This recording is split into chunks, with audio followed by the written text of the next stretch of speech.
The streets of most of the world's cities are now lined with brand names that are the same, whether you're from Canada or Kazakhstan. While global retail brands are making many streets look frighteningly similar, how we shop is still different. Fast or slow, ritualized or routine, shopping culture not only shapes nations, but in some cases becomes a country's whole identity. Once upon a time, it was music, art, literature, and architecture that defined a culture. But what about consumerism? Shopping might be seen as superficial, but from Tokyo to Moscow, it's arguably the defining cultural force of our time. I'm at the start of a 6-country journey that will chronicle how everything from politics to globalization is being shaped by the way we shop.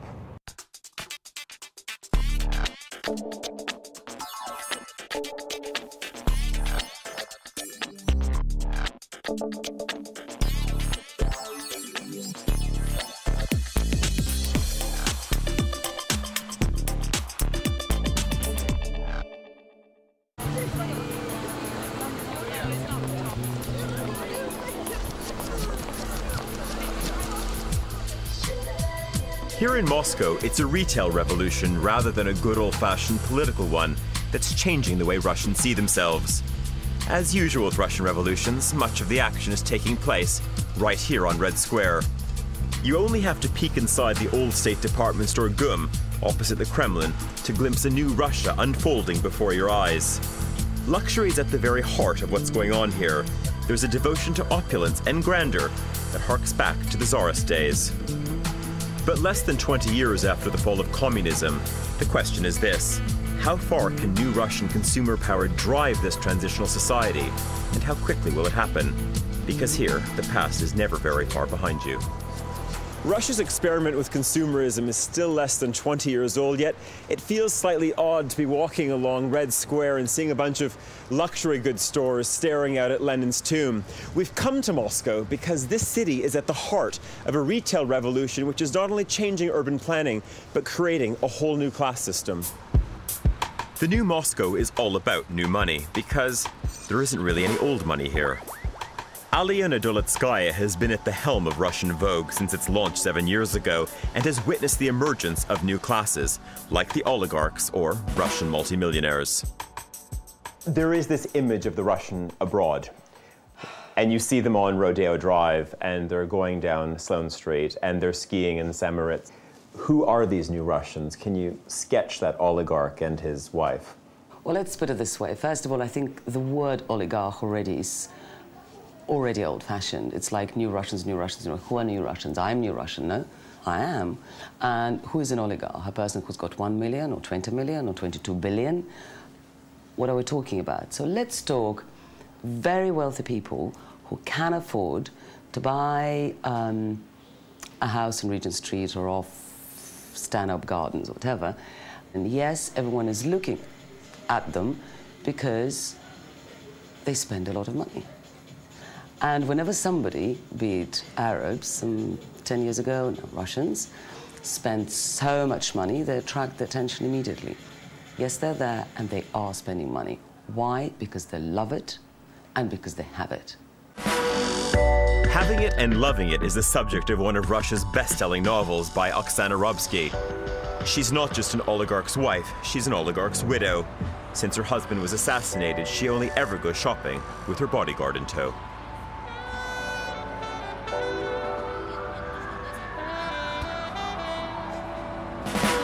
Tell me about the evolution that you've seen amongst your peers, the people that you spend time with over the last decade, the last 5 years, and maybe even the last 2 or 3 years. What has actually happened in Russian consumer culture?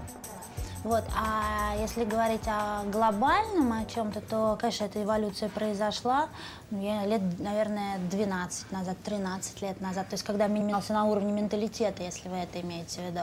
Когда люди стали понимать, по крайней мере, что они делают. А сейчас нет, я думаю, что как раз на уровне культуры потребления или еще что-то мы достаточно стабильны, потому что все эти обвинения в адрес, я не знаю, там, новых русских, о том, что они гуляют там в Куршавеле или там еще что-то, это абсолютно не имеет никакого отношения к деньгам. Это, я считаю, национальная черта характера. Князь Юсупов гулял в Монако с медведем в соседнем номере. Там, я не знаю, мы сейчас впрягаем там в Бентли лошадей. Нет, не мы, точно не мы, но такого плана. Это абсолютно это русская традиция, это наш характер. Это мои покупки, да? Да, спасибо вам за покупку. Ждем вас снова. До свидания. How does this manifest itself? Because for decades, Russians were unable to travel, and now you've got Chelsea, which has become Moscow's other suburb. So with Russians living all over the world, having new experiences, how is that going to change their spending and consuming habits? Ну, я думаю, что если говорить непосредственно о Челси и Англии, то их общество это меняет в лучшую сторону. Потому что, собственно, где было Челси раньше и где Челси сейчас, хотя я не очень в футболе разбираюсь. Вот. А что касается вообще такого русского вмешательства в мир, ну, я думаю, поскольку русский характер и русские люди, и русские деньги – это не что-то такое отдельное. Люди уже работают не для того, чтобы украсть сегодня и получить сегодня, а принимают участие в каких-то долгосрочных проектах. И мне кажется, что это как раз есть то самое развитие, да, о котором мы говорим. There's no getting away from the fact that, at home or abroad, Russians are heading the league tables for conspicuous consumption. Bentley sells more cars in Moscow than anywhere else in Europe, the brand having ousted the Mercedes 600 from the top spot as the new Russian millionaire's car of choice. After some time, people understand that hidden things tells more about your style and wealthy than show-off cars. And I think Bentley, that's why people choose Bentley, because it's a unique brand which combines super exclusivity and I would say the hidden luxury as well. So is this new culture of make it and spend it simply a return to the past? The behavior of this new Russian consumer, is it a product of just the last decade, or could we rewind 85 to 90 years and the same thing would have happened? Is that part of the Russian DNA, or is that a creation of the last decade?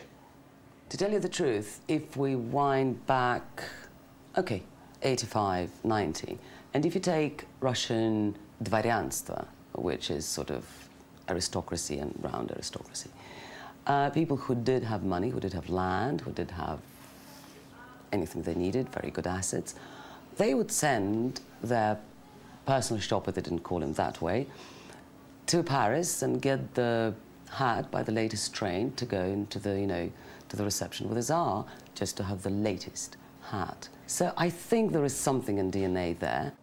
Do you think there's a new consumer stratum being created in Russian society? Just like in Japan, you have young girls who live with their parents and can spend a lot of money on luxury goods. Is there a similar woman in this country who almost doesn't exist anywhere else?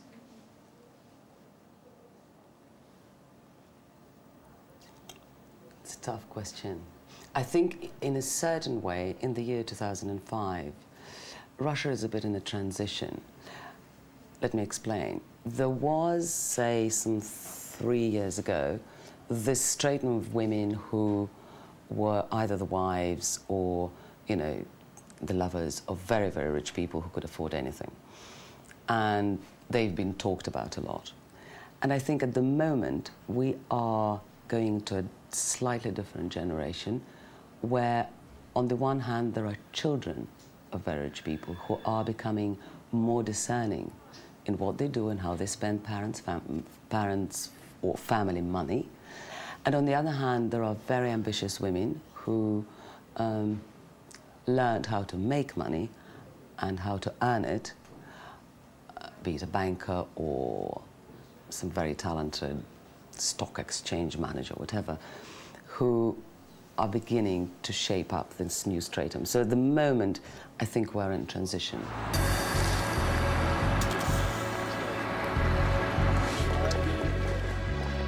And though the wealth is still concentrated at the top, there is a new, growing professional class here who are enjoying spending their earnings. Not just women, but men too.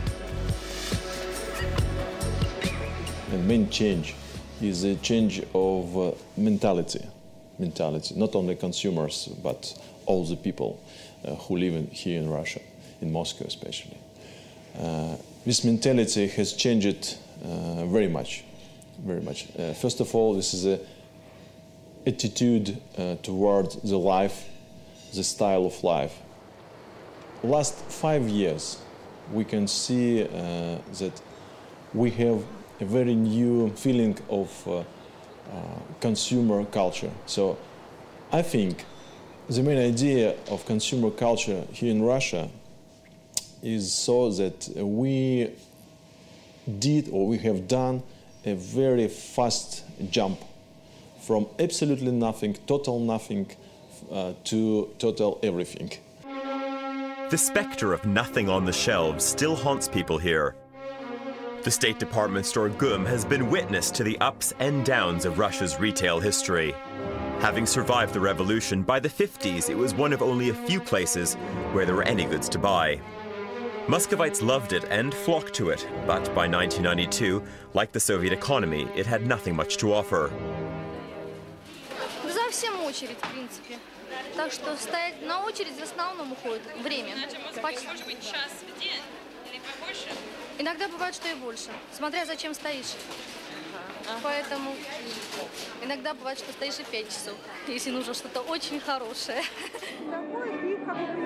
The fall of communism brought forth a new kind of revolutionary in the form of showman and visionary Mikhail Kuznerovich, who relaunched the store. Смирно! Салют!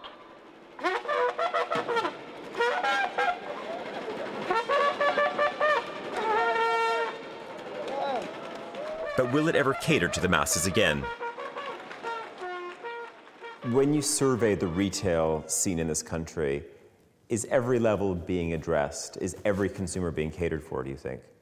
Here in GUM, on the Red Square, I want to work not only with Louis Vuitton or with Moschino. Not, I'm invited here Adidas, I'm invited here Zara, I'm invited here Accessorize or Monsoon, and I give this proposal. But those are still quite expensive brands. An Adidas standalone store or a Monsoon, those are still quite expensive stores for many Russians, no? And in England, in London, Monsoon is expensive? No. Somebody on the Red Square must to work, hard work, to go up level for all of these people who live in my country. And I will be happy then Monsoon store not will be expensive for the mass. I'm sure that our mass could be arrived in the level on the British, when Monsoon not any more expensive. How long is that timeline, do you think? A decade, 5 years?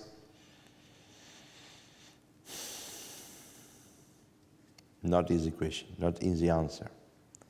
But just your feeling as a retailer and how things are going, and if everything is stable enough, is it? Well, I have 13 years experience. We'll be happy if in 25th anniversary of my experience, it could be done.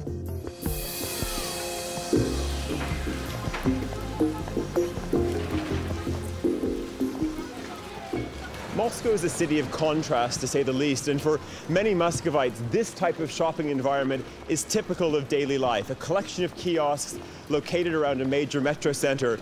The mayor of the city has other plans, however. He'd like to make room for more mega malls, but locals have a different feeling, and they show little sign of moving away from this type of shopping environment. Like America, the opportunity for a mass market in Russia is enormous, so it's fascinating to see how potential players are approaching it. While there are now big supermarkets and out-of-town malls where international names like Zara and Marks & Spencer have set up shop, their clientele is not the same as it would be in France, Germany or the UK. Most lower and middle-income consumers just can't afford to take their rightful place in this new retail class system yet. Condé Nast publisher Robin Holt has lived in Moscow for the last 3 years. What makes the Russian consumer different from the Brit, the American, the French? I'll give you a for instance. In my office, I have 250 employees. The majority of those are young women. And I know that I have seen them. I'll be walking past, I see them at lunchtime, and I think, she had an apple yesterday, and she's having an apple today. And I'll go, are you only eating apples? And she'll go, duh. And I'll go, why? And she goes, because I've got my eye on a handbag that I want to buy. And they would rather not eat or go on a very restrictive diet than actually go without the fashion item that they want. Do you think there is that entrepreneurial spirit, though, in, let's say, fashion, to develop homegrown brands and let them flourish here and even take them overseas? I think there is that potential. The only thing I have to say about it, and we see it in the magazine business, is that whether you get the young people, and I'm now talking 18, 19, so if you say the majority of their life has been lived since perestroika, although they still have the influence of teachers, their schooling, their peers, their grandparents, but the majority of their life have been led with anything's possible. And I hope that there will be a great industry, but it's a decade away, I would say, realistically. And that's if oil prices remain high, that's if the economy remains stable, that's if the desire to do this remains, that's if the dollar remains where it is or round about where it is. There's a lot of ifs in there. A lot of living for the day. Huge living for the day. Absolutely. And that's what, of course, is so exciting. That's why young people love to be here. This is, Dolce Vita, who cares? Let's go out till 3 a.m., 4 a.m., who cares? Making Russia fashionable again is closely linked with this country's self-image, and homegrown brands like this Bosco sports line is keying into a newly forged fondness for retro-inspired styling and patriotism. Я считаю, что, конечно, это естественно. Я и один из таких патриотических символов, что на одежде, нося такую одежду, я подчеркиваю, что я являюсь представителем данной страны. И вот патриотические какие-то нотки в человеке, в каждом, наоборот, просыпаются, что я непосредственно являюсь представителем сборной России. Внутри души всегда, когда бывают периоды такие, что вот только на патриотизме, на каких-то таких эмоциональных нотках мы добиваемся успехов. A new vitality is also changing the face of even the most traditional Russian institutions, like the Bolshoi Ballet. Igor Shapurin, Russia's leading young fashion designer who dresses the likes of Cher and Pink, has earned a reputation in Paris and Milan. Now he's back in Moscow and designing costumes and sets for the Bolshoi's latest production. Fashion might be his day job, but ballet is his passion. С одной точки зрения, у России хорошая позиция, она смотрит вперед. Потому что в своей истории она слишком многое пропустила. В своей истории в ее истории слишком много проскочило мимо. То, что, в принципе, в чем она должна была участвовать. И сейчас Россия пытается набирать эту же скорость. И пытается, по крайней мере, быть рядом с этими летающими объектами по миру. Это, с одной точки зрения, очень хорошо, потому что мы не оглядываемся и не очень хочется оглядываться на какие-то условности. С другой точки зрения, затрачиваемые усилия для некого правильного действия здесь в 2-3 раза больше, чем, например, в Европе. Shapurin's one of a handful of homegrown talents who've developed their businesses abroad and are now coming back to build bases in Moscow.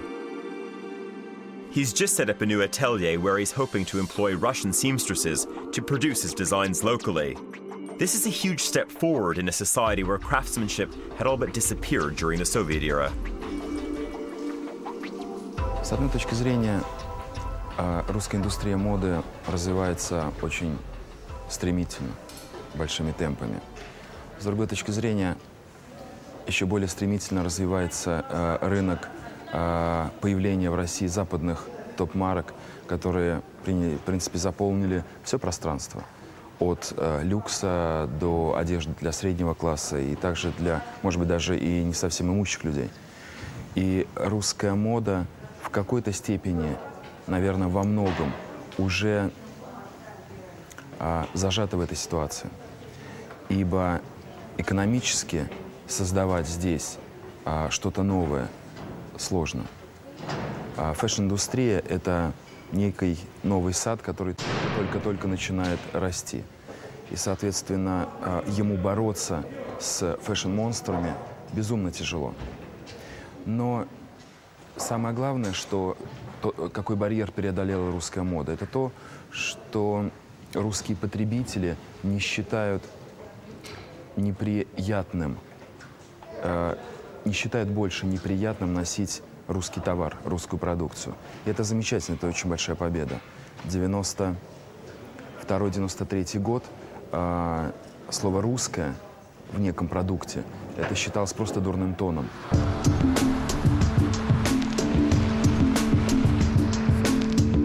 But this quest for individuality isn't just about how you look, it's about where you live as well. Maria Loginova, a resident of one of the many new developments outside the city, is taking me sightseeing. So maybe describe this area to me a little bit that we're in. Actually, it's Beverly Hills of Russia. In what way? The most rich and famous and prosperous live here. And so what happened? How has this area then evolved in the last 10 years or 15 years, I guess we should say? Dramatically. Like dramatically. There is lots of new construction, a lot of wealthy people moved here because it's also quite a beautiful place. They called it before Russian Switzerland because of the landscape and pine trees. But now Russian Switzerland's become Beverly Hills. Yeah. Could you say that there is now a typical type of resident that lives here? Typical, it's what unite people who live here is the level of income, and that's it. You can have very many different people with the same level of income. Right. Huddled away behind high security walls, the wealthy residents of these compounds bring their own particular brand of siege mentality with them. This has to be one of the most extraordinary places I've ever seen. You can't see it right now, but there's security everywhere around us. And this is a typical oligarch's compound. And we could be in suburban Seattle or Atlanta if it snowed this much, or even Houston. And I'm not sure what these homes have to do with Russia, but they certainly look like they belong to a large U.S. housing development, which is really amazing. And just the level of paranoia, because just behind our camera there are tons of men with big sticks and Kalashnikov, so it's all rather fascinating and terribly paranoid as well. What's it like living in a compound? Would you say this type of compound living, do you think this is a symptom of volatile times, and that obviously security is a big issue in this country? Mm-hmm. Do you think, if you look ahead 10 years, 15 years, do you think the walls come down eventually? I hope so. Maybe 10 years. I don't know. Look at Latin America. They're having walls for quite a long time and they're not ready to put them down. So it can last for quite a while. But security, definitely, it's a very, very big issue here. If you look around, it feels quite American, not terribly Russian. I think we could be in a suburb of many U.S. cities. So is it quite a closed community, or do you have a good relationship? And is it, because I mean, sometimes you think about, oh, I live in a compound and everyone's friends, and it's sort of like an edition of Desperate Housewives or something. Do you prefer street life and to be in an urban environment, or does this suit you? I can't say that I like this very much. I prefer street life. I'm sometimes tired from the street life for Moscow because there are too many cars, too many crowds. It's much different from the Moscow I was growing up in, but still I prefer an open space rather than this. It's a very small world, and you feel yourself in a fortress, and you don't want your kids to be raised here. So it's a nice place for maybe for pensioners or for very small kids, but in between, maybe a big city is better. So it's quite a closed compound, I would say, when people are not very eager to communicate with each other. Just along the road from Maria's estate, an equally extraordinary new development of designer shops is being built. Dubbed Luxury Village, it caters for her nouveau riche neighbours, a kind of en-suite luxury mall. I've often wondered why none of the world's great retail developers have ever managed to pull off the modernist suburban shopping experience, but I guess I had to come to Rubliovka to experience Luxury Village. It's been developed by Mercury, which is this country's biggest premium retail group. And what's curious about this project is that you feel like you're in Switzerland, but there's just a little bit too much bling. When you think about the consumer boom in Russia, you immediately think about fashion and accessories, watches and jewelry. But is the circle being rounded out now, perhaps, where there is a focus on commissioning great architects, that there is an emphasis on interiors as well? Definitely. Interior design happened to be, I have to say, a bit late. They started with, I would say they would start with fashion and jewelry and so on, and now they're approaching lifestyle as well. I know that there's at least 20 overseas A-list interior designers and architects who are working in Russia and creating houses or apartments already here. And there is a good generation of new Russian architects who, start to apply their talents here properly. So I think we're getting there. Moscow, with its mix of new nostalgia and an old-fashioned sense of risk-taking, a living-for-today mentality, makes it an exciting, exhilarating, and frankly, weird place to shop. For me, it's a living example of what's likely to happen in other emerging markets.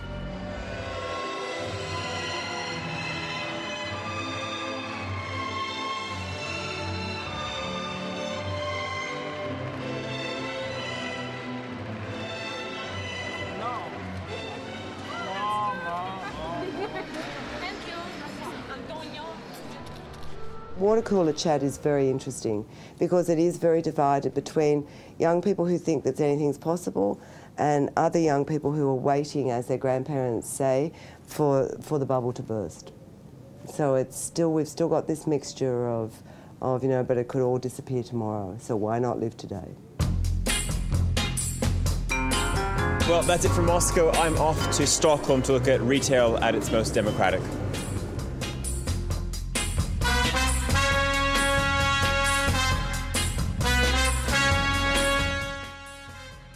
Stay with BBC4 as Tyler heads to Sweden to investigate how such a tiny country has managed to dominate the global retail scenes with brands like IKEA and H&M. That's next.